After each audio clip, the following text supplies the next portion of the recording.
Hello students, welcome to EduCrux. I am Ritika and in today's class we are going to study the chapter life process. हमारी 10th class हम कर रहे हैं। 10th class में हमारा chapter life process हम कर रहे हैं। तो रियल में लाइफ प्रोसेस हैं वो होते क्या हैं, एक बार वो थोड़ा सा ब्रीफ कर लेते हैं उनका। लाइफ प्रोसेस बच्चों वो प्रोसेसेस होते हैं जो ये डिफाइन करते हैं कि लिविंग एंटिटी कौन सी है और कौन सी हमारी नॉन लिविंग एंटिटीज हैं। हमारे सिलेबस में, हमारे स्कोप में हम मेजर तरीके से 5 लाइफ प्रोसेसेस को देखते हैं, जिसमें से बच्चों सबसे जो पहला है वो देखा था हमने न्यूट्रिशन। दूसरा बच्चों रेस्पिरेशन, दूसरा हमारे पास आया रेस्पिरेशन। तीसरा हमारे पास जो कि हम हमारी आज की क्लास में भी स्टडी करेंगे transportation and the fourth one being the excretion. इसी के साथ साथ एक और बहुत इंपॉर्टेंट लाइफ प्रोसेस है बच्चों हमारा रिप्रोडक्शन। लेकिन जो रिप्रोडक्शन है बच्चों वो हम हमारा एक अलग से अलग चैप्टर में डील करेंगे, ठीक है। इससे प्रीवियस क्लासेस में हम न्यूट्रिशन और रेस्पिरेशन तो पढ़ चुके हैं कि किस तरीके से ऑटोट्रॉपिक न्यूट्रिशन होता है, हेटेरोट्रॉपिक न्यूट्रिशन होता है, खाना हम किस तरीके से ऑब्टेन करते हैं, ह्यूमन डाइजेस्टिव सिस्टम जो है वो क्या क्या होता है, कौन कौन से उसके पार्ट्स हैं, कौन कौन से उसमें एंजाइम्स इन्वॉल्व हैं। और उसी के साथ रेस्पिरेशन भी हमने पढ़ा था कि हमारे लंग्स कैसे होते हैं, लंग्स का क्या स्ट्रक्चर है, वो सब हमने देख लिया था। आज की क्लास में हम स्टार्ट करेंगे बच्चों ट्रांसपोर्टेशन से, कि ट्रांसपोर्टेशन जो है वो किस तरीके से होगी या फिर होती क्या है। तो रियल टर्म में बात की जाए ट्रांसपोर्टेशन की, तो what is transportation and how the transportation is exactly done. Transportation का क्या मतलब है, मान लीजिए मेरे पास कोई सामान है ए, ठीक है। इस सामान को, ये है सिटी 1 में सामान है और उस सामान को मुझे सिटी 2 में पहुंचाना है। तो क्या होगा, ट्रांसपोर्टेशन लगेगी और उसको मैं इसी सामान को ए को सिटी 2 में पहुंच जाएगा। तो ये क्या हुआ, ये ट्रांसपोर्ट हुआ। ये क्या हुआ, ये ट्रांसपोर्ट हुआ। अब जनरली हम ट्रांसपोर्टेशन किस तरीके से देख सकते हैं लाइफ में। मान लीजिए मंडी में सब्जी आती है ना, किसान जो है, एक किसान अपने घर में खेत में क्या करता है, सब्जियों को उगाता है। वो सारी की सारी सब्जियां, फल कहाँ जाती हैं, मंडी में जाती हैं। मंडी में हुई है वो ट्रांसपोर्ट। मंडी से फिर क्या हुआ बच्चों, जो लोकल शॉपकीपर्स हैं, हमारे लोकल वेंडर्स जो हैं, उन्होंने खरीद के वो अपने जो जहां वो बेचते हैं अपने शॉप्स पे वो ले आए हैं। वो क्या हुआ, मंडी से फिर उन्होंने वापस से ट्रांसपोर्ट किया। तो जो ट्रांसपोर्टेशन जो है बच्चों वो चलता है। तो किसी भी सामान का कोई भी मटेरियल जब एक जगह से दूसरी जगह पे मूव करता है उसको हम बोलते हैं ट्रांसपोर्टेशन। क्लियर। तो ये हमारी बॉडी में भी, हमारे जितने भी लिविंग ऑर्गेनिजम्स हैं उन सब में भी एक इंटीग्रल पार्ट है हमारा ट्रांसपोर्टेशन। एक बहुत ज्यादा इंटीग्रल पार्ट है ट्रांसपोर्टेशन की, जब हम हमारी बॉडी में एक पार्ट से दूसरे पार्ट तक कोई भी सामान पहुंचाते हैं। प्लांट्स के एग्जांपल लेते हैं। सबसे बेसिक एग्जांपल बच्चों, सबसे बेसिक सबसे इंपॉर्टेंट एग्जांपल मान लीजिए प्लांट्स में है हमारे पास, ये हमारे पास प्लांट है, ये इसकी रूट्स है। जो रूट्स हैं बच्चों, रूट्स ने क्या लिया है, रूट्स ने वाटर का अपडेट किया है, पानी का अपटेक किया है। अब पानी रिक्वायर्ड है किस चीज के लिए, फोटोसिंथेसिस के लिए। तो रूट से यहाँ पे जो लीफ प्रेजेंट है उस लीफ तक जो पानी जाएगा वो कहाँ जाएगा, वो ट्रांसपोर्ट होगा। रूट से कहाँ जाएगा, लीफ तक जाएगा। क्या होगा बच्चों, ट्रांसपोर्टेशन का प्रोसेस होगा। अब हमारा स्टमक तो यहाँ पे है, यहाँ पे तो कोई होल नहीं है कि खाना लिया और खाना से यहीं डाल दिया, ऐसा तो नहीं है। हमारा माउथ तो यहाँ पे है, तो हमने खाना लिया, हमने खाना यहाँ से खाया, डाइजेस्ट जाके होगा हमारा। मेरे तरीके से हम बोलते हैं पेट में हमारा खाना पचेगा ना। हमारा stomach, small intestine, large intestine सब तो नीचे है, ठीक है। लेकिन हम खाना यहाँ से, तो यहाँ से ट्रांसपोर्ट होके हमारा जाता है स्टमक में, फिर small intestine and large intestine में। क्लियर है। तो वो भी क्या हुआ, एक ट्रांसपोर्टेशन का मैकेनिज्म हुआ है। तो इसी तरीके से जितने भी लिविंग ऑर्गेनिजम्स हैं उन सारे के सारे लिविंग ऑर्गेनिजम्स में हमें ट्रांसपोर्टेशन जो है बच्चों वो देखने को मिलती है। क्लियर। इसी वजह से ट्रांसपोर्टेशन एक बहुत बड़ा लाइफ प्रोसेस है, बहुत मेजर लाइफ प्रोसेस है। चलिए स्टार्ट करते हैं ट्रांसपोर्टेशन को पढ़ने में। तो ट्रांसपोर्टेशन सबसे पहले हम देखते हैं ह्यूमन बींग्स में, कि हम इंसानों में ही जो ट्रांसपोर्टेशन हो रहा है वो किस तरीके से होता है।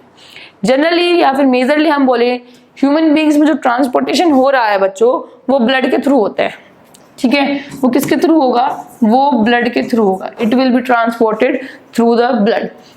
जैसे कि हमने देखा था हमारी जो सेल थी बच्चों, हमारी जो सेल थी, सेल में सारे के सारे सेल ऑर्गेनेलिज फ्लोट कर रहे थे एक लिक्विड में, जिस लिक्विड का हमने नाम दिया साइटोप्लाज्म, जिस लिक्विड का हमने नाम दिया साइटोप्लाज्म। उसी तरीके से जब हम ब्लड की बात करते हैं या फिर ब्लड स्ट्रीम की बात करते हैं, जितने भी ऑर्गेनेलिज या जितने भी सेल्स जो फ्लोट कर रहे हैं ब्लड स्ट्रीम में, वो कब किसमें फ्लोट करते हैं? वो सारे के सारे फ्लोट करते हैं प्लाज्मा में, उसको हम बोलते हैं प्लाज्मा। क्लियर है? ठीक है, प्लाज्मा क्या हुआ? फ्लूइड हुआ। जो ब्लड फ्लूइड होता है बच्चों, उसको हम बोलते हैं, उसको हमने बोला है प्लाज्मा। Is that clear? उसको हमने बोला प्लाज्मा। अभी जो प्लाज्मा है क्या क्या कैरी करेगा? कुछ हमने देखा कि हमारा जो ट्रांसपोर्टेशन है ह्यूमन बींग्स में, वो ब्लड के थ्रू होता है, यानी कि खून के थ्रू। अब मान लीजिए कोई आइटम जो मेरी उंगली के पास है वो पहुंचाना है पैर की उंगली के पास, तो ऐसे तो पहुंचेगा नहीं, ब्लड के थ्रू जाके ये पैर की उंगली तक पहुंचेगा। क्लियर है? ब्लड के थ्रू सारा का सारा ट्रांसपोर्टेशन होगा। अब हम स्पेसिफिकली ब्लड के अंदर आ गए, ब्लड के बारे में पढ़ेंगे। ब्लड के अंदर जो लिक्विड फ्लो करता है, जो मेरे तरीके से जो लिक्विड है जिसके अंदर बाकी सारी सेल्स फ्लोट करती हैं, उस लिक्विड को बच्चों हम प्लाज्मा बोलते हैं। उस लिक्विड को हम बोलते हैं प्लाज्मा। जैसे सेल के अंदर वाले लिक्विड को हम साइटोप्लाज्म बोलते हैं, उसी तरीके से ब्लड के अंदर वाले लिक्विड को हम बोलते हैं प्लाज्मा। क्लियर है? अब प्लाज्मा जो है वो काफी ज्यादा चीजें कैरी करता है। ठीक है, काफी ज्यादा क्या है, सब्सटेंसेस, मटेरियल्स को अपने थ्रू ट्रांसपोर्ट करता है। कौन कौन से वो मटेरियल्स हैं जिनको प्लाज्मा जो है बच्चों वो ट्रांसपोर्ट करेगा? ठीक है, प्लाज्मा किस किस को ट्रांसपोर्ट करेगा? सबसे पहला फूड को ट्रांसपोर्ट करेगा, डाइजेस्टेड फूड जो होता है उसको ट्रांसपोर्ट करेगा। उसी के साथ साथ कार्बन डाइऑक्साइड को भी ट्रांसपोर्ट करेगा, और उसी के साथ साथ ही एक और चीज को ट्रांसपोर्ट करेगा, हमारे जो नाइट्रोजिनस वेस्ट होंगे, नाइट्रोजिनस, एक ई एक्स्ट्रा आएगा, हमारे जो नाइट्रोजिनस वेस्ट होते हैं ना बच्चों, नाइट्रोजिनस वेस्ट, इसको जनरली ऐसे भी लिखा जाता है एन वेस्ट करके। ठीक है, इन सबको ट्रांसपोर्ट करेगा हमारा प्लाज्मा। क्लियर है? इन सबको ट्रांसपोर्ट करेगा बच्चों हमारा प्लाज्मा। क्लियर? उसके बाद अब बच्चे आप सोच लिया हमने कार्बन डाइऑक्साइड तो बच्चों हमने देख लिया, कार्बन डाइऑक्साइड तो हमने देख लिया। कार्बन डाइऑक्साइड तो हमारी जो ट्रांसपोर्ट हो रही है वो कैसे हो रही है, लेकिन हमें तो ऑक्सीजन भी तो चाहिए। हम सांस ले रहे हैं, हम सांस से क्या ले रहे हैं? हम तो ऑक्सीजन ले रहे हैं, है ना? तो ऑक्सीजन तो सबसे इंपॉर्टेंट है ब्रीथ करने के लिए, सरवाइव करने के लिए। ऑक्सीजन नहीं रही तो कहते हैं ना इंसान खत्म हो जाएगा, अगर ऑक्सीजन नहीं रही तो ऑक्सीजन होनी चाहिए, लेकिन ऑक्सीजन की तो हमने बात ही नहीं की।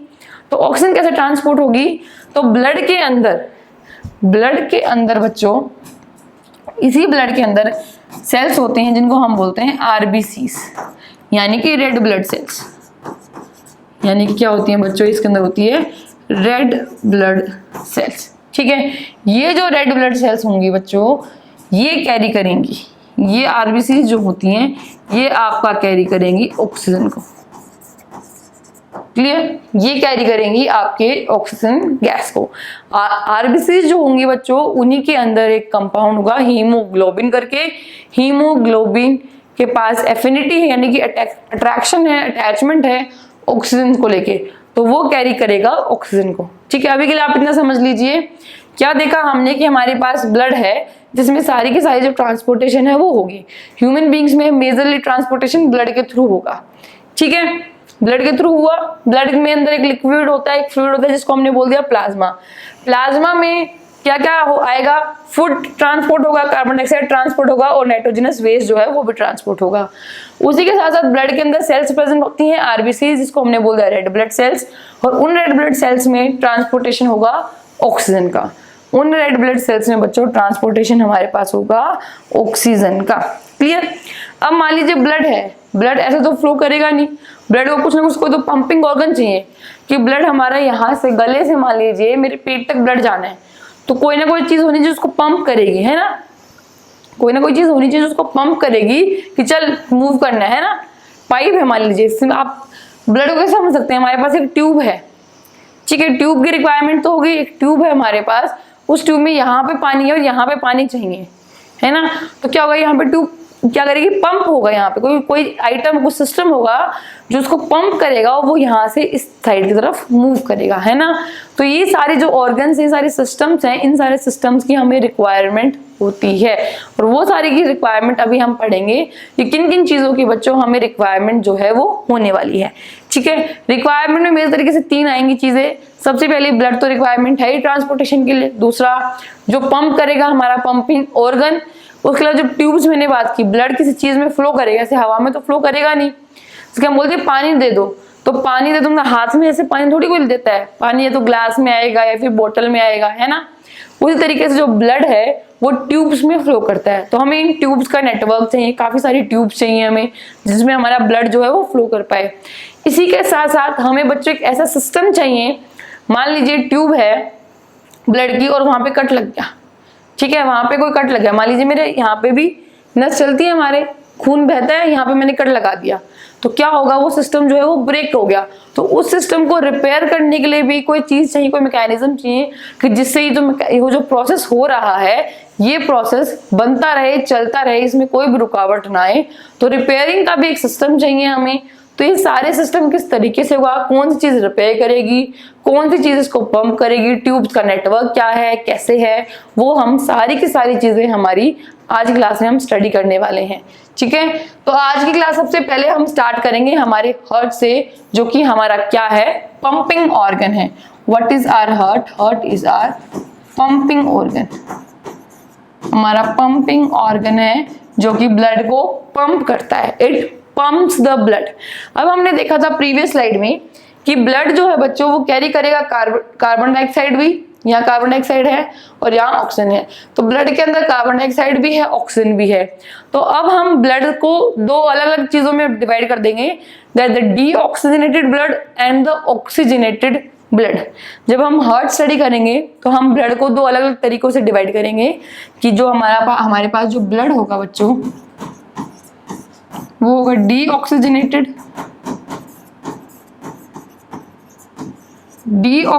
ब्लड, या फिर इसी के साथ साथ हमारे पास होगा ऑक्सीजनेटेड ब्लड। क्लियर? पहला और दूसरा। ऑक्सीजनेटेड ब्लड में ज्यादा अमाउंट में क्या होगा, ज्यादा अमाउंट में ऑक्सीजन प्रेजेंट होगी। डीऑक्सीजनेटेड ब्लड में ज्यादा अमाउंट में कार्बन डाइऑक्साइड जो है वो प्रेजेंट होगी। क्लियर? डीऑक्सीजनेटेड ब्लड में ज्यादा अमाउंट में कार्बन डाइऑक्साइड प्रेजेंट होगी और वहीं ऑक्सीजनेटेड ब्लड में बच्चों ज्यादा अमाउंट में ऑक्सीजन जो है वो प्रेजेंट होगी, ऑक्सीजन जो है वो प्रेजेंट होगी। क्लियर? अब हार्ट जो है पंपिंग ऑर्गन है, इसी के साथ ये हमारा एक मस्कुलर ऑर्गन है, मसल से बना हुआ है, हम बोन से नहीं बना हुआ, कह दो आप हड्डी से बना हुआ है, हड्डी से नहीं बना हुआ, हमारा मसल से बना हुआ है हमारा दिल।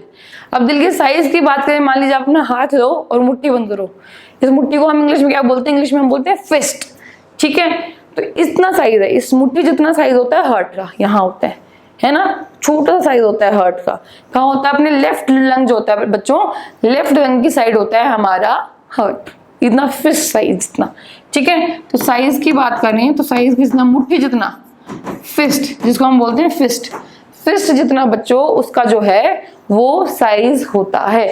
इसके अलावा हमारे पास जो हार्ट है, हार्ट में अलग अलग चैम्बर्स बने हुए हैं। हमने ब्लड को डिवाइड किया ना ऑक्सीजनेटेड ब्लड और डीऑक्सीजनेटेड ब्लड में, दोनों टाइप के ब्लड मिक्स ना हो जाए, इसी वजह से हमने चैम्बर बना दिया, हमने अलग अलग कमरे टाइप, छोटे कमरे बना दिए दिल के अंदर ही। ठीक है, हमने क्या बना दिए, चैम्बर्स। तो कितने चैम्बर्स हैं हार्ट में? 4 chamber, 4 chambered heart, 4 chambered heart होता है बच्चों किसमें, क्योंकि हम बात कर रहे हैं यहाँ ह्यूमंस की, ह्यूमन बींग्स की बात हो रही है। तो ह्यूमन बींग्स में कितना होता है, 4 चैम्बर्ड हार्ट होता है, 4 छोटे छोटे कंपार्टमेंट बना दिए हमने। ये हमने हमारे दिल के क्या कर दिए हैं, ये हमारा दिल है, तो ऐसे 4 जो है बच्चों 4 कंपार्टमेंट बना दिए। क्लियर है बात इतनी? 4 कंपार्टमेंट बना दिए। इसके अलावा सबसे इंपॉर्टेंट बात, सबसे इंपॉर्टेंट जॉब हमारा जो स्टार्ट होने वाला है उसका बेसिक मैं आपको बता रही हूँ, उसके बाद हम इसको डिटेल में स्टडी करेंगे ताकि फिर कोई कंफ्यूजन जो है वो आपको ना रहे। क्लियर? हमने हमारी जो कार्बन डाइऑक्साइड है बच्चों, हमारी जो कार्बन डाइऑक्साइड है वो कहाँ से होगी, कहाँ जाएगी? कार्बन डाइऑक्साइड जाएगी लंग्स की तरफ और लंग्स से क्या कर दी जाएगी, रिमूव कर दी जाएगी। क्लियर है, लंग से रिमूव कर दी जाएगी। ऑक्सीजन जो है वो कहाँ से आई, ऑक्सीजन कहाँ से आई, लंग से आई, ठीक है। फिर थ्रू ब्लड, ब्लड के थ्रू मूव करेगी, ऑक्सीजन गैस है, कहाँ मूव करेगी, ब्लड के थ्रू मूव करेगी। ऑक्सीजन लंग्स तक तो कैसे गैस फॉर्म में आएगी, जब हम सांस ले रहे, हमने जब सांस ली तो गैस ली, उस गैस में हमारे पास ऑक्सीजन गैस भी आई, हमने इनहेल किया, हमने ऑक्सीजन को इनहेल किया, लंग्स तक पहुंच गई, ठीक है। अब लंग्स में ब्लड के थ्रू क्या करेगी, वो जाएगी हार्ट के तक, वो जाएगी हार्ट तक, ठीक है। और हार्ट से फिर वो कहाँ जाएगी, हार्ट से फिर वो पास ऑन होगी डिफरेंट ऑर्गन्स में, हार्ट से फिर वो पास होगी डिफरेंट ऑर्गन्स में। क्लियर है इतना प्रोसेस, सिंपल सा प्रोसेस है बच्चों, क्लियर है। हार्ट कहाँ काम आया, कहाँ इंपॉर्टेंट है हार्ट, हार्ट का जो रोल हमने देखा है, हार्ट का ये जो रोल हमने देखा, ये क्यों देखा, कहाँ देखा, ये रोल है हार्ट का, यहाँ आया हार्ट, ठीक है। मेजर ट्रांसपोर्टेशन कार्बन डाइऑक्साइड और ऑक्सीजन का हमारे पास यही है कि कार्बन डाइऑक्साइड लंग्स में जाएगा, फिर रिमूव हो जाएगा, हट जाएगा कार्बन डाइऑक्साइड बॉडी से, क्योंकि बॉडी के लिए कार्बन डाइऑक्साइड क्या है, एक वेस्ट मटेरियल है। लेकिन ऑक्सीजन हमें रिक्वायरमेंट है, तो ऑक्सीजन हम इनहेल करेंगे, लंग्स में आएगा, ब्लड के थ्रू वो जो ऑक्सीजन है वो हार्ट तक पहुंचाई जाएगी, ठीक है। हार्ट एक पंपिंग ऑर्गन है जो कि पंप करेगा ऑक्सीजन को, ब्लड को, कि पंप करते करते सारे ऑर्गन्स तक वो पहुंच जाए, क्लियर। तो हार्ट से फिर कहाँ जाएगा, अलग अलग ऑर्गन्स तक चली जाएगी। अभी हम सिर्फ हार्ट में बात करेंगे, हार्ट में किस 4 चैम्बर है ना, ये जो 4 चैम्बर देखे हैं ना, इन 4 चैम्बर में किस तरीके से मूवमेंट जो है वो रहने वाली है, अभी हम वो देखते हैं, ठीक है। ये हार्ट का डायग्राम है, डोंट वरी, इसको अभी हम डिटेल में हमारी आने वाली इस स्लाइड में भी देखेंगे डिटेल में किस तरीके से हार्ट जो है वो फंक्शन करता है। अभी हम मूवमेंट की बात कर लेते हैं, जो हमारे पास जो गैसेस हैं, कार्बन डाइऑक्साइड एंड ऑक्सीजन, उनकी जो मूवमेंट है बच्चों वो किस तरीके से रहने वाली है, ठीक है। सबसे पहले हम बात करते हैं हमारी जो ऑक्सीजनेटेड जो ब्लड होता है बच्चों, ऑक्सीजनेटेड जो ब्लड होता है उसको हम ऑक्सीजन रिच भी ब्लड बोलते हैं, उसको हम बोलते हैं ऑक्सीजन रिच ब्लड भी बोल देते हैं, ठीक है। इसको शॉर्ट फॉर्म में मैं लिख देती हूँ ORB, ठीक है। अभी के समझने के लिए हमने लिख दिया है ORB, ऑक्सीजन रिच ब्लड या फिर ऑक्सीजनेटेड ब्लड, ठीक है। अभी जो ऑक्सीजनेटेड ब्लड है ये कहाँ से आया, ये हमारे पास लंग से आया था, क्योंकि हमने क्या किया, हमने इनहेल किया। सारा प्रोसेस बच्चों रिलेटेड है, कुछ भी कॉन्सेप्ट है ना अनरिलेटेड नहीं है। हमने रेस्पिरेशन पढ़ लिया था, रेस्पिरेशन में हमने क्या पढ़ा, हमने इनहेल किया, इनहेल करके हमारे गले से होता हुआ, ट्यूब से होता हुआ, कहाँ, थ्रोट से होता हुआ हमारे लंग्स में जाएगी हमारी गैस, लंग्स में फिल्टर आउट हो जाएंगी, बाकी के जो वेस्ट हैं वो सारे बाहर निकाल दिए जाएंगे और सिर्फ ऑक्सीजन जो है वो रिटेन की जाएगी। अब उस ऑक्सीजन जो हमने रिटेन की है रेस्पिरेशन वाले प्रोसेस में, जो हमने ऑक्सीजन गैस को रिटेन किया है, और वो ऑक्सीजन गैस ब्लड में मिल जाएगी, ब्लड स्ट्रीम में मिक्स हो गई। उस ब्लड स्ट्रीम में जब मिक्स हुई, इमीडिएटली जो लंग्स के आगे जो ब्लड प्रेजेंट होगा उस ब्लड को हमने बोल दिया ऑक्सीजनेटेड ब्लड या फिर ऑक्सीजन रिच ब्लड, ठीक है। अब ये लंग्स के बाद कहाँ जाएगी, ये लंग्स से आएगी हमारे पास, ठीक है। अभी जाएगी हमारे पास यहाँ लेफ्ट आर्टरियम में, ठीक है। कहाँ गई, ये हमारे पास आई लेफ्ट आर्टरियम में। जब कोई भी चीज मुझे रिसीव करनी है बच्चों, मैं रिलैक्स हो जाऊंगी। कभी गुब्बारा आप देखना, गुब्बारा क्या करेगा, गुब्बारे में अगर आप पानी भरे, गुब्बारा रिलैक्स पोजीशन में पानी भर दिया, रिलैक्स है। वहीं गुब्बारे को अगर पानी वो निकालना हो तो उसको हम पिचका देंगे तो सारा पानी निकल जाएगा। पिचकाने क्या होगा, कॉन्ट्रैक्शन होगा। पानी डाला है तब वो रिलैक्स होगा और पानी बाहर गया तो वो कॉन्ट्रैक्शन होगा। सेम तरीके से लेफ्ट आर्टरियम जो है, लेफ्ट आर्टरियम क्या है, मान लीजिए ये दिल था ना, इस दिल के 4 चैम्बर थे, ठीक है बच्चों। 4 चैम्बर में हमने इसको बोल दिया लेफ्ट एट्रियम, ये इसको हमने बोला लेफ्ट वेंट्रिकल, इसको हमने बोला राइट एट्रियम और इसको हमने बोला राइट वेंट्रिकल, ठीक है। नाम एक बार याद रख लो, बाकी चीजें हम थोड़ी देर में पढ़ेंगे। Left atrium, left ventricle, right ventricle and right atrium, clear. इतने स्ट्रक्चर पे, कॉम्प्लेक्स स्ट्रक्चर पे देखिए कंफ्यूज नहीं होना, सिंपल स्टेप बाय स्टेप चलेंगे। 4 भागों में हमने डिवाइड किया, 4 भागों के नाम ये हैं। लेफ्ट वाले को हमने बोला लेफ्ट आर्टरियम, ऊपर वाला जो होता है बच्चों उसको हम आर्टरियम बोलते हैं, नीचे वाला जो है उसको हम वेंट्रिकल बोलेंगे। लेफ्ट साइड में प्रेजेंट है तो लेफ्ट आर्टरियम, लेफ्ट वेंट्रिकल, और राइट में प्रेजेंट है तो right atrium and right ventricle. Clear.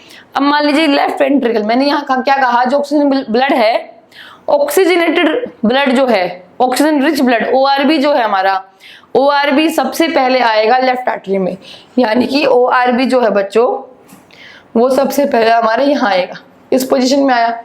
जब इस पोजीशन में आएगा तो ये रिलैक्स कर रखा है, ये ओरिजिनल पोजीशन क्या इसकी रिलैक्स है। अच्छा ब्लड आ रहा है, आ जाए, आ गया ब्लड, ठीक है। अब ये ब्लड आगे की तरफ मूव करेगा। लेफ्ट आर्टरी ओरिजिनली किस पोजीशन में था, रिलैक्सिंग पोजीशन में था, रिलैक्स था, इसने ब्लड रिसीव कर लिया। अब क्या करेगा, ये लेफ्ट आर्टरियम जो है बच्चों ये कॉन्ट्रैक्ट करेगा। क्या करेगा, कॉन्ट्रैक्ट करेगा, यानी कि लेफ्ट आर्टरी में पिचक जाएगा। ये पिचका तो ब्लड कहाँ गया, ब्लड नीचे की तरफ यहाँ मूव आ गया, ठीक है। ये पिचका तो ब्लड क्या गया, नीचे मूव कर गया। कहाँ मूव किया, कहाँ मूव करेगा, ये मूव करेगा लेफ्ट वेंट्रिकल में। इसने मूव कहाँ किया, लेफ्ट वेंट्रिकल में इसने मूव किया। लेफ्ट वेंट्रिकल फिर ओरिजिनली क्या था, रिलैक्स पोजीशन में था, रिलैक्स पोजीशन में था। अच्छा ब्लड आ रहा है, रिलैक्स था। ओरिजिनली क्या था बच्चों, ये रिलैक्स पोजीशन में था हमारा। क्लियर है। अब क्या हुआ, अब इसको लेफ्ट वेंट्रिकल जो है बच्चों, जो हमारा लेफ्ट वेंट्रिकल है, ये जब कॉन्ट्रैक्ट करेगा तब जाके हमारा सारा का सारा जो ऑक्सीजनेटेड रिच ब्लड है ORB जो है वो हमारा सारी बॉडी की तरफ पास ऑन होगा। क्लियर। अब क्या करेगा, ये हमारा लेफ्ट वेंट्रिकल जो है ये कॉन्ट्रैक्ट करेगा और जो ORB है वो ऑक्सीजन रिच ब्लड जो है हमारा वो बॉडी ऑर्गन्स तक जाएगा। ठीक है, क्लियर है इतनी बात, क्लियर आया समझ, क्लियर है इतनी बात। आप ये गुब्बारा है ना, गुब्बारे को लेके देखिए तब आपको इजीली समझ आएगा कि हार्ट जो पंपिंग ऑर्गन क्यों है, क्यों कहते हैं इसको पंपिंग ऑर्गन। गुब्बारे को रिलैक्स पोजीशन में है, पानी डाल दिया, अगर पानी निकालना है तो उसको हमें पिचकाना पड़ेगा ना, तो कॉन्ट्रैक्शन करना पड़ेगा। क्लियर। इसी तरीके से सेम तरीके से हमारा लंग्स के थ्रू हमारा लेफ्ट एट्रियम में आया, रिलैक्स था, लेफ्ट एट्रियम कॉन्ट्रैक्ट हुआ, नीचे चला गया, लेफ्ट वेंट्रिकल में चला गया, लेफ्ट वेंट्रिकल फर्दर कॉन्ट्रैक्ट हुआ, सारी बॉडी में पास ऑन हो गया। क्लियर है इतनी बात। अब एक बात मान लिए, मेरा क्वेश्चन है अब यहाँ पे कि मान लीजिए जब लेफ्ट वेंट्रिकल जब पिचका तो जो ब्लड है वो ब्लड यहाँ से निकल के बॉडी की तरफ, जो हमारा जो ब्लड है बच्चों वो ब्लड निकल के बॉडी की तरफ गया ना। क्या हुआ, यहाँ से हमारा ब्लड निकल के बॉडी की तरफ मूव किया, बॉडी पार्ट्स में, है ना। यहाँ कहाँ गया, बॉडी पार्ट्स में गया, लेकिन ऊपर की साइड तो जा सकता था। जब लेफ्ट वेंट्रिकल हमारा कॉन्ट्रैक्ट हुआ, लेफ्ट वेंट्रिकल जब कॉन्ट्रैक्ट हुआ तो बॉडी पार्ट्स में गया, ये वापस ऊपर लेफ्ट एट्रियम में भी जा सकता था। क्यों नहीं गया, क्योंकि बच्चों एक वेल्व प्रेजेंट होती है यहाँ पे।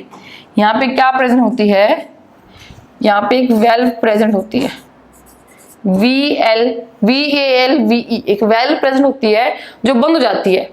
जब लेफ्ट एट्रियम जब कॉन्ट्रैक्ट होगा तो लेफ्ट वेंट्रिकल में चला जाएगा ब्लड, उसके बाद वो बंद हो जाएगी, वो बंद हो गई, सील हो गई। मतलब अब जब ये लेफ्ट वेंट्रिकल जब कॉन्ट्रैक्ट होगा, LV जब हमारा कॉन्ट्रैक्ट होगा तो सारा का सारा ब्लड एक ही डायरेक्शन होगी, तो यूरिन डायरेक्शन में ही फ्लो होगा, ऊपर की साइड नहीं आएगा, क्योंकि जो वेल्व है ऊपर वाली वो बंद हो गई, उसने सील कर दिया वो रास्ता, उसने वो रास्ता ब्लॉक कर दिया है, ऊपर नहीं आ सकता वो।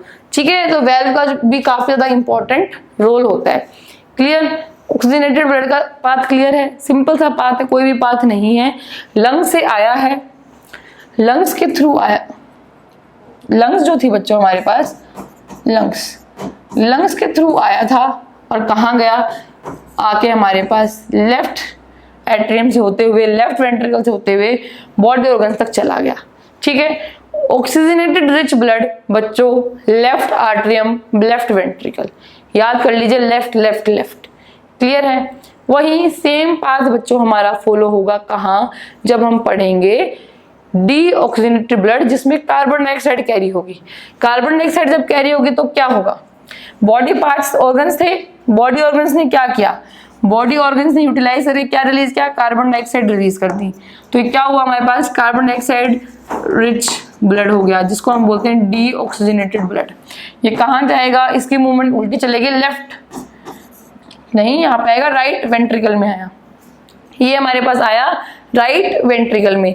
राइट वेंट्रिकल ओरिजिनली क्या कर रही थी, रिलैक्स कर रही थी, इसने रिसीव कर लिया, ठीक है। उसके बाद राइट वेंट्रिकल क्या हुई, कॉन्ट्रैक्ट हुई, कॉन्ट्रैक्ट होके कहाँ गया, ये हमारा ब्लड गया राइट एट्रियम में। राइट एट्रियम क्या कर रही थी, रिलैक्स पोजीशन में थी। क्लियर। अब राइट एट्रियम जब कॉन्ट्रैक्ट करेगी तो कहाँ चला जाएगा, वो जाएगा वापस हमारा लंग्स के पास। क्लियर, वापस लंग्स के पास, और लंग्स के पास जाके रिमूव हो जाएगा। क्लियर, लंग्स से पास जाके रिमूव हो जाएगा। तो ये जो सर्कुलेशन चल रहा है, सर्कुलेशन याद हो जाएगा, सिंपल है, मुश्किल नहीं है सर्कुलेशन। ठीक है, एक बार हार्ट का डायग्राम समझते हैं और फिर वापस से सर्कुलेशन पे आते हैं। सर्कुलेशन जो है वो चल कैसे रही है। क्लियर, ठीक है। एक बार ये डायग्राम देखो बच्चों, ये डायग्राम में क्या कहा गया है, सबसे पहले क्या था हमारे पास, ऑक्सीजनेटेड जो ब्लड है वो लेफ्ट आर्टरी में आया। ठीक है, किसके थ्रू आया, पल्मोनरी वेन्स के थ्रू आया। वेन्स आर्टरीज वाला कॉन्सेप्ट बच्चों अभी हम पढ़ेंगे, एक बार आप रुक जाओ 2 मिनट के लिए, थोड़ी देर में हम पढ़ेंगे वेन्स और आर्टरीज जो होंगी उनका कॉन्सेप्ट क्या होंगे, बीच में क्या क्या डिफरेंसेस हैं, वो सब अभी हम देखेंगे। सिंपल से आप समझ लीजिए, हमारे पास ब्लड वेसल्स हैं, ब्लड्स हैं, ब्लड स्ट्रीम्स हैं, जहां से क्या हुआ, oxygen rich blood, oxygen rich blood जो है बच्चों वो यहाँ से आया। ठीक है, लेफ्ट एट्रियम में आया। लेफ्ट एट्रियम रिलैक्स पोजीशन में थी, ये कॉन्ट्रैक्ट की गई, इसने क्या किया, इसने कॉन्ट्रैक्ट किया, ये पिचक गई, तो कहाँ फ्लो हुआ, ये फ्लो हो गया लेफ्ट वेंट्रिकल में। ठीक है, ये फ्लो हो गया लेफ्ट वेंट्रिकल में, हमारे पास ये जो ब्लड है बच्चों ये हमारे पास फ्लो हो गया। क्लियर है, इतना समझ आ गया। इससे फिर कहाँ गया, बॉडी पार्ट्स में हमारा फ्लो हो गया। क्लियर, बॉडी पार्ट्स में हमारा फ्लो हो गया। इसके बाद क्या हुआ था बच्चों, इसके बाद हमारे पास जो ब्लड आया, इसके बाद हमारा जो डीऑक्सीजनेटेड ब्लड था बच्चों, डीऑक्सीजनेटेड ब्लड हमारे पास आता है राइट आर्टरियम और राइट वेंट्रिकल में। क्लियर, ये वेना केवा है और यहाँ पे हमारे पास एक vena cava from upper body and from the lower body collect करने के लिए। डीऑक्सीजनेटेड ब्लड जो होता है बच्चों, डीऑक्सीजनेटेड ब्लड, डीऑक्सीजनेटेड ब्लड जो है बच्चों उसको कलेक्ट करने के लिए होता है। तो यहाँ पे ये वाला जो कॉन्सेप्ट था बच्चों, यहाँ पे सबसे पहले मूव करेगा, यहाँ पे सबसे पहले हमारे पास जो ब्लड आएगा, हमारे पास ऑक्सीजन रिच जो ब्लड आया था वो सबसे पहले हमारे पास आएगा राइट एट्रियम में। जब वो रिलैक्स करेगी, ये सबसे पहले इधर से आएगा, दिस साइड से। क्लियर, उसके बाद हमारे पास आएगा राइट वेंट्रिकल में, जब वो रिलैक्स करेगी और फिर फर्दर उसके कॉन्ट्रैक्शन से फिर ये लंग्स में जाएगा। क्लियर है, क्लियर इतना कॉन्सेप्ट। दोनों में पहले आर्टरी में पहले आएगा, दोनों में फिर वेंट्रिकल में आएगा, सेम कॉन्सेप्ट है, पहले आर्टरी में फिर वेंट्रिकल में। क्लियर, जो ऊपर है उनमें पहले आएगा, जो नीचे है उनमें बाद में आएगा। ठीक है, इसको सिंप्लीफाई अगर हम कर पाए, इसको बच्चों अगर हम सिंप्लीफाई टर्म्स में अगर हम इसको लिख पाए, इसको सिंपली टर्म्स में हम किस तरीके से डिफाइन कर पाएंगे। देखिए क्या था हमारे पास बच्चों यहाँ पे, यहाँ देखते हैं। ठीक है, यहाँ पे हमारे पास क्या है, लंग्स है। यहाँ पे हमारे पास क्या है बच्चों, लंग्स है। ठीक है, यहाँ पे हमारे पास हार्ट है और यहाँ पे हमारे पास बॉडी है। क्लियर, यहाँ पे हमारे पास बॉडी है। अब क्या किया है, लंग्स से हार्ट से होते हुए बॉडी तक गया है। ठीक है, इस तरीके से हार्ट से होते हुए बॉडी तक गया है, 2 चैम्बर क्रिएट हुए। ठीक है, इसके बाद बॉडी से, ये तो ऑक्सीजनेटेड ब्लड था हमारा, ये था हमारा बच्चों ऑक्सीजनेटेड ब्लड। वहीं पे डीऑक्सीजनेटेड ब्लड जो होगा, डीऑक्सीजनेटेड ब्लड जो है वो हमारा यहाँ से होते हुए वापस लंग्स तक जाएगा। क्लियर है, यहाँ से होते हुए हमारा वापस लंग्स तक जाएगा। ये कहाँ गया, ये हमारा था डीऑक्सीजनेटेड ब्लड। डायरेक्शन क्लियर है। 3 मेजर ऑर्गन्स इन्वॉल्व है, lungs, heart and body. Clear, lung से हमने हार्ट से होते हुए, हार्ट ने पंप किया है ऑक्सीजनेटेड ब्लड, बॉडी से होते हुए हार्ट तक गया है, हार्ट ने पंप किया है डीऑक्सीजनेटेड ब्लड लंग्स की तरफ। लंग से रिसीव किया है ऑक्सीजनेटेड ब्लड और लंग्स को दिया है डीऑक्सीजनेटेड ब्लड। इतना भी याद कर लो बच्चों, बहुत इंपॉर्टेंट है। ठीक है, क्या क्या है, हार्ट ने लंग से रिसीव किया है ऑक्सीजनेटेड ब्लड। ठीक है, ये फ्लो है। ठीक है, रिसीव किया है ना, रिसीव किया, बॉडी तक पहुंचा दिया। बॉडी से डीऑक्सीजनेटेड ब्लड लिया है हार्ट ने और लंग्स को वापस दे दिया है। क्लियर, तीनों चीजें आपस में सिंक्रोनाइज में काम करती रहती हैं। क्लियर है। ये हमारे पास यहाँ हार्ट का जो डायग्राम है बच्चों, ये भी इंपॉर्टेंट है, ये आपको ध्यान में रखना है कि 4 चैम्बर्स हैं, left right and right, atrium ventricle, atrium ventricle. Clear है, इतना आपको याद रखना है। इतना कॉम्प्लेक्स डायग्राम अगर आप एग्जाम में नहीं बना पाते हैं तो सिंपली तरीके से आप, अगर सिंपल कुछ भी नहीं कर पाए तो आप इस तरीके से कोई 4 चैम्बर बना सकते हैं। चारों चैम्बर्स को आप left atrium, left ventricle, right atrium और क्या था हमारे पास, राइट वेंट्रिकल, ये लेबल कर सकते हैं। यहाँ पे हमारे पास आती हैं पल्मोनरी आर्टरीज, पल्मोनरी वेन्स, और इधर हमारे पास आता है vena cava and vena cava. ठीक है, ये भी आप लेबल कर सकते हैं। यहाँ पे आप इस तरीके से ये जो आ रही है, रिसीव हो रही है, ये आप दिखा सकते हैं। सिंपल तरीके से आप ऐसे बना सकते हैं, तो जो आपका इन्विजिलेटर है, जो आपका टीचर जो चेक कर रहा है ना, वो समझ जाएगा कि हाँ इस बच्चे को नॉलेज है, इस बच्चे को आता है। इतना कॉम्प्लेक्स डायग्राम अगर नहीं बन पा रहा तो कोई बात नहीं। ठीक है, अगर आप कलरफुल पेन यूज कर सकते हैं, ब्लू और एक रेड तो होगा आपके पास, ब्लू ब्लैक और पेंसिल हो गया आपके पास, पिंक कलर का पेन अगर आप रख सकते हैं तो वो कलरफुल पेन रख लीजिए। अलग अलग चैम्बर अलग अलग कलर से दिखा दीजिए, वेन्स अलग अलग कलर से दिखा दीजिए, और ब्लड का जो फ्लो है एक रेड पेन रख लीजिए, ब्लड का फ्लो आप रेड कलर से दिखा देना, है ना। इस तरीके से आपको इतना कॉम्प्लेक्स डायग्राम अगर नहीं बना पाओ तो कोई बात नहीं है बच्चों, सिंपल डायग्राम आप बना सकते हैं। बट सिंपल डायग्राम में आपकी जो डिटेलिंग है, जो आपने चीज लिखी है वो करेक्ट होनी चाहिए, बात बस उतनी ही है। क्लियर है। आई होप आपको जो हार्ट है ये समझ आया होगा। हार्ट में ऑक्सीजनेटेड ब्लड और डीऑक्सीजनेटेड ब्लड जो है वो कैसे काम करता है वो भी समझ आया होगा। ऑर्गन जो हमारा ये रिलैक्स करता है जब रिसीव करता है, कॉन्ट्रैक्ट करता है जब वो आगे की तरफ पास ऑन करता है। ये बच्चों यहाँ पे हमारी जो वेल्व है ये है, जब ये कॉन्ट्रैक्ट करेगा ना तो ये बंद हो जाता है, यहाँ से शट डाउन, ये बंद हो जाता है। ये बॉडी ऑर्गन्स में ही पास ऑन हो, फर्दर वापस ऊपर जो है लेफ्ट आर्टरी में ना जाए। क्लियर है। तो आई होप आप सबको अब इस क्वेश्चंस में, इनमें हार्ट से रिलेटेड कोई भी क्वेश्चन अगर आ जाए उसमें आपको कोई भी डाउट नहीं रहेगा, आप सब इजीली सॉल्व कर पाएंगे। Thank you so much for studying with us. Keep learning and keep growing.